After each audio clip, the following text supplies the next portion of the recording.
Where's the fun in waiting? Play Sit and Go tournaments 24/7 only on Ace 2-3.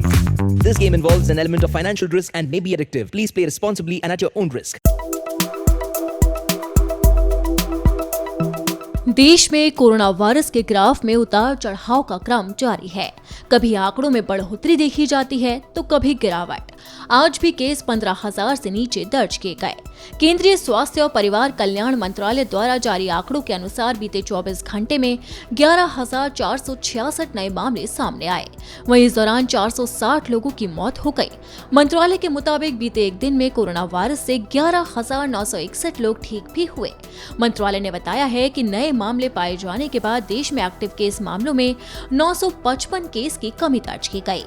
अब देश में कुल आंकड़ों की बात करें तो स्वास्थ्य मंत्रालय के आंकड़ों के मुताबिक देश में स्वस्थ होने वाले मरीजों की कुल संख्या 3,37,87,047 है, जबकि इस महामारी की वजह से अब तक 4,61,849 लोग अपना दम तोड़ चुके हैं। वहीं बात करें एक्टिव केस की तो देश में 1,39,683 सक्रिय मामले हैं। बड़ी बात यह है कि ये 264 दिनों में सबसे कम है। रिकवरी रेट की बात करें तो ये संख्या 98.25% है, जो कि मार्च 2020 के बाद सबसे ज्यादा है। डेली पॉजिटिविटी रेट 0.93% है, जो कि पिछले 37 दिनों से 2% से नीचे है। घटते आंकड़ों के बीच राज्य सरकार ने पाबंदियों में छूट दी है। छत्तीसगढ़ में कोरोना वायरस संक्रमण के मामलों में कमी होने के बाद राज्य सरकार ने रायपुर और कुछ अन्य जिलों में सिनेमा हॉल और मल्टीप्लेक्स को 100% क्षमता के साथ संचालित करने की अनुमति दी थी। इसके साथ ही देश में वैक्सीनेशन की रफ्तार को भी बढ़ाया जा रहा है। केंद्रीय स्वास्थ्य मंत्रालय ने कहा है कि देश में कोविड-19 रोधी टीके की दी गई खुराक की संख्या अब 109,59,00,000 को पार कर गई और ये आने वाले दिनों में और भी तेजी से बढ़ेगी। वहीं अब तो भारत के साथ साथ विदेशों में भी वैक्सीनेशन अभियान का डंका बज रहा है।